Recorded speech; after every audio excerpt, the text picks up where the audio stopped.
Сәлем, достар.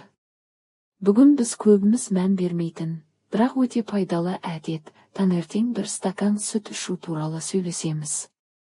Көп адам сүтті тек балаларға пайдалы деп ойлайды.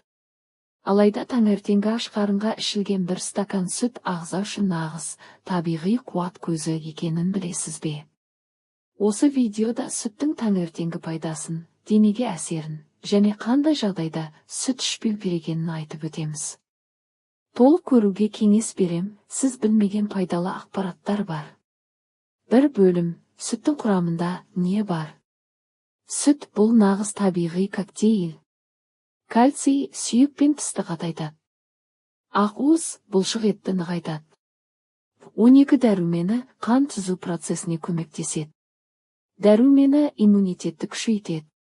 Фосфор, калий, магний жүрек пен жүйке жүйесіне жақсы әсер етеді.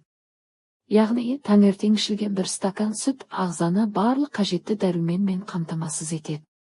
2 бөлім, аш қарынға ішкен сүттің пайдасы. Таңертең аш қарынға ішілген сүт асқазанды тыныштандырады. Сүт асқазанның қышқылын азайтып, ішкі қабырғасын қорғайды.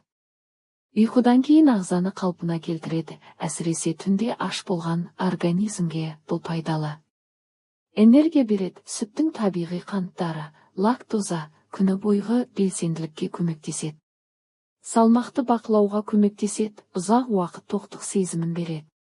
Егер сіз арықтағыңыз келсе немесе қарныңыз жиі ашса, таңертең сүт ішу пайдалы әдет болуы мүмкін. 3 бөлім, сүттің ми мен жүйке жүйесіне әсері. Сүттің құрамындағы дәрумендері жүйке жүйесін тыныштандырады, күйзеліс пен мазасыздықты азайтады. Сондықтан кейбір елдерде сүтті тек таңертең емес, тіпті ұйықтар алдында да ішеді, жақсы ұйқы үшін. Сонымен қатар сүтте триптофан деген амин қышқылы бар. Бұл серотонин мен мелатонин өндірісін арттырып, көңіл күйді жақсартады және ми жұмысын белсендетеді. 4 бөлім, кімдерге сүт ішуге болмайды?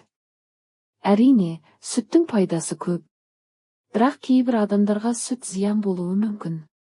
Лактозаға төзімсіздік кейбір адамдардың ағзасы сүттегі лактозаны қорыта алмайды. Бұл іш кебу, ауырсыну, диарея туғызуы мүмкін.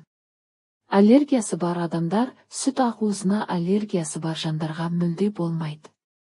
Мұндай жағдайларда лактозасы сүтті немесе өсімдіктен алынған сүттерді, бадам, сұлы, соя қолдануға болады. 5 бөлім, қорытынды және кеңестер.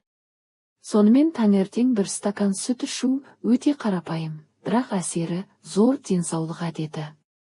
Егер сізде лактозаға төзімділік болса, сүтті жылы күйінде таңғы астан 15-30 минут бұрын ішкеніңіз дұрыс. Сүт табиғи кальций, ақуыз және дәрумен көзі. Сіз де осы пайдалы әдетті бүгіннен бастаңыз. Егер ақпарат пайдалы болса, лайк басып, пікір қалдырыңыз, арнаға жазылуды ұмытпаңыз. Жаңа пайдалы видеолар алда күтіп тұр.